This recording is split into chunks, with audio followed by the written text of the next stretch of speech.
Ebi byagambubwa b'ebyobuhangwa bajumbura obururuma omu kakindo katerera Rubirizi ahagati y'ekibira ekimazire emyaka ekurenga 100 obu hataine orabureebireho. Kandi ekiyo kitakumanya obwire bwona so kyaba eky'omuhendo kugira twazibona kandi tubakizeeziisa kugira ngu zongere ebyoburambuzi bwaitu nangwa nako abantu benda kujeneretinga amashanyarazi abantu baine amashanyarazi tutwere kugira ngu tubaase kuyaha amashanyarazi tugasira abantu. Omu kujumbura ebyobuhangwa tutungiramu challenges nyingi. Ekyokubanza community ei tukurugamu is part of Uganda. Their culture we have not been tubetakukunda nature.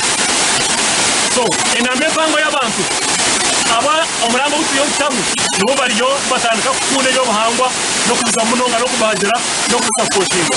Shaba yamatu kujaba mbebase kuyamba ekiteraho omuhanda bije gusa waterfall gate yamba abana bo kwamija okushoma aba primary aba secondary aba colleges n'aba university n'ababiza kwa research babase kuja ku mwanya ogu bagire kuteganisibwa kona. Abataka nibagira ngu omwanya ogu gumazire obwire burengwa nkonka taine orarebire ngwine omugasho gw'ebyoburambuzi nibashaba gavumenti kugutungura.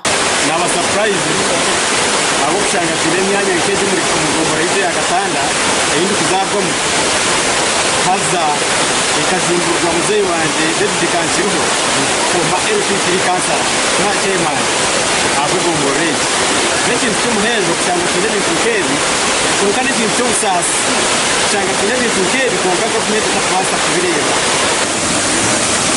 Omwanya ogu mumanyire hati mu myaka 40 mumanyire kandi kunagurebye gwine ebyoburambuzi omwanya ogu nakugura nahabura ngu batarashisha ahabwe ebintu ebinarebera wa turi aha abo kubasa kujumbura no kutungura no kurambura waterfalls ninga obururuma obutuyina muri Rubirizi wunda ya Uganda na Uganda wunda ya Africa ngoku mukutumanya ukatandikaho kugira ngo Rubirizi ni wunda ya Uganda ebi ni bimwe kuretera Rubirizi yaba ihunda ya Uganda. Orukurira ebyobuhangwa omu district ya Rubirizi nagira ngu naza kushitama nabyo rukwataho kurebeka ngu bareba okuba babasa kutungura omwanya ogu. Ogungwa gwine river banks ninga she tweta buffer zone.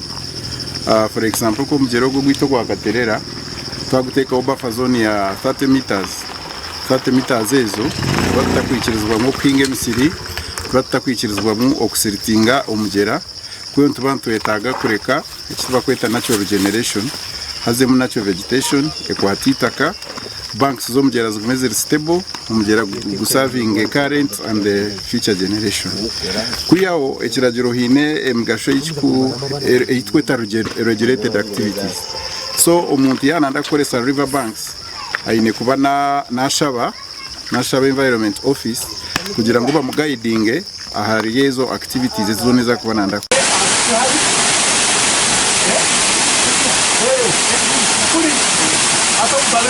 Amakuru aga gashakwa ineshira abwa Sky TV agenshonga omu Rubirizi.